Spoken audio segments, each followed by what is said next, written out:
नमस्कार. श्री शिव महापुराण रुद्र संहिता पार्वती खंड अध्याय क्रमांक 19.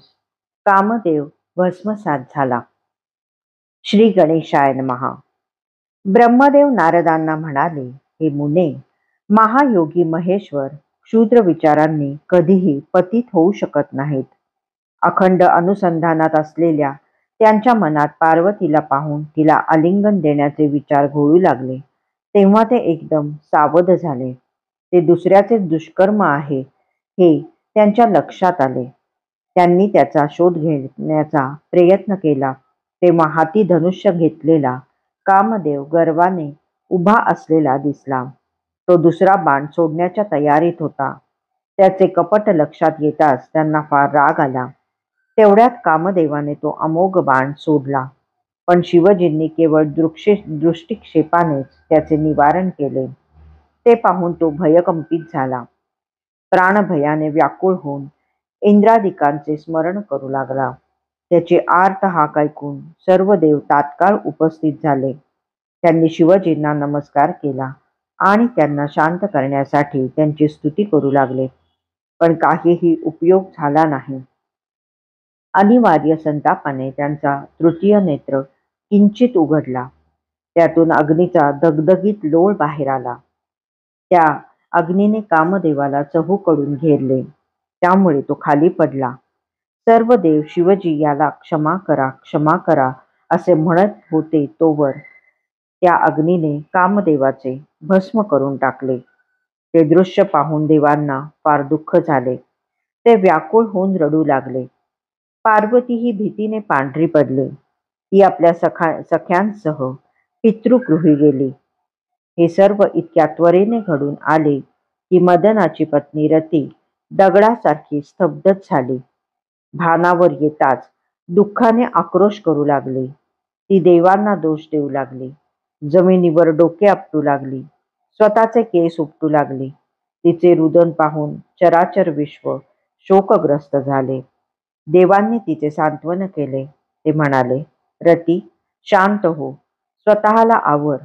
तू यातले थोडेसे भस्म घेऊन ते जतन करून ठेव. महादेव सर्वांचे स्वामी आहेत. ते तुझ्या पतीला पुन्हा जिवंत करतील. तुमचे पुनर्मिलन होईल. कोणी कोणाला सुख देत नाही व कोणी कोणाला दुःखही देत नाही. ते आपापल्या कर्मानुसार भोगावे लागते. तू आम्हा देवतांना व्यर्थ दोष देऊ नकोस. रतीचे कसेबसे सांत्वन करून सर्व देव शिवजींकडे गेले. त्यांची स्तुती करून आपले मनोगत व्यक्त केले. ते म्हणाले, भगवन, कामदेवाने येथे येऊन जे कृत्य केले त्यात त्याचा स्वतःचा काहीही स्वार्थ नव्हता. आमच्या सांगण्यावरूनच त्याने हे धाडस केले. तारकासुराच्या जाचामुळे आम्ही फारच संत्रस्त झालेलो आहोत, म्हणून कामदेवाला हे काम करण्यास सांगितले. तो तुमच्या क्रोधाग्नीत भस्मसात झाला म्हणून रती फारच दुःखी झाली आहे. तिचा विलाप पाहून आम्ही मृतप्राय झालो आहोत. तुम्ही तिच्यावर दया करा. तिला आश्वासन देऊन तिचा शोक दूर करा. त्यांच्या प्रार्थनेने शिवजी किंचित शांत झाले. ते म्हणाले, देवांनो, माझे म्हणणे नीट ऐका. माझ्या क्रोधाने जे झाले ते झाले. त्याविषयीची चर्चा व्यर्थ आहे. आता रतीचा पती कामदेव अनंग रूपाने शरीररहित राहील. द्वापार युगात कृष्णावतार होईल. त्यावेळी तो कृष्ण पत्नी रुक्मिणीच्या पोटी प्रद्युम्न नावाने जन्म घेईल. तो जन्मल्यावर शंभरासूर नामक दैत्य त्याला पळवून देईल. त्याला समुद्रात बुडवेल. तो मेला असे समजून आपल्या नगरात परत येईल. तोपर्यंत रतीने शंभरासुराच्या नगरात राहावे, म्हणजे तिला प्रद्युम्नाची प्राप्ती होईल. तो शंभरासुराशी युद्ध करून त्याचा वध करेल. आपली पत्नी प्राप्त झाल्यामुळे सुखी होईल. त्यानंतर शंभरासुराचे सर्व धन घेऊन तो रतीसह द्वारकेला जाईल. शिवजींचे बोलणे ऐकून देव उल्हसित झाले. त्यांनी पुन्हा एकदा नमस्कार केला व म्हणाले, भगवन, तुम्ही करुणासागर आहात. कामदेवाला जिवंत करून या विरह व्याकुळ रतीच्या प्राणांचे रक्षण करा.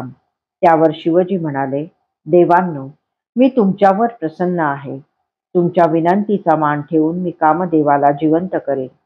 तो माझा गण होऊन सर्वत्र विहार करेल. पण हा गुप्त वृत्तांत तुम्ही कोणालाही सांगू नका. आता आपापल्या स्थानी जा व निश्चिंत राहा. मी तुमच्या सर्व दुःखांचा नाश करणार आहे. ते ऐकून देवांना मोठे समाधान वाटले.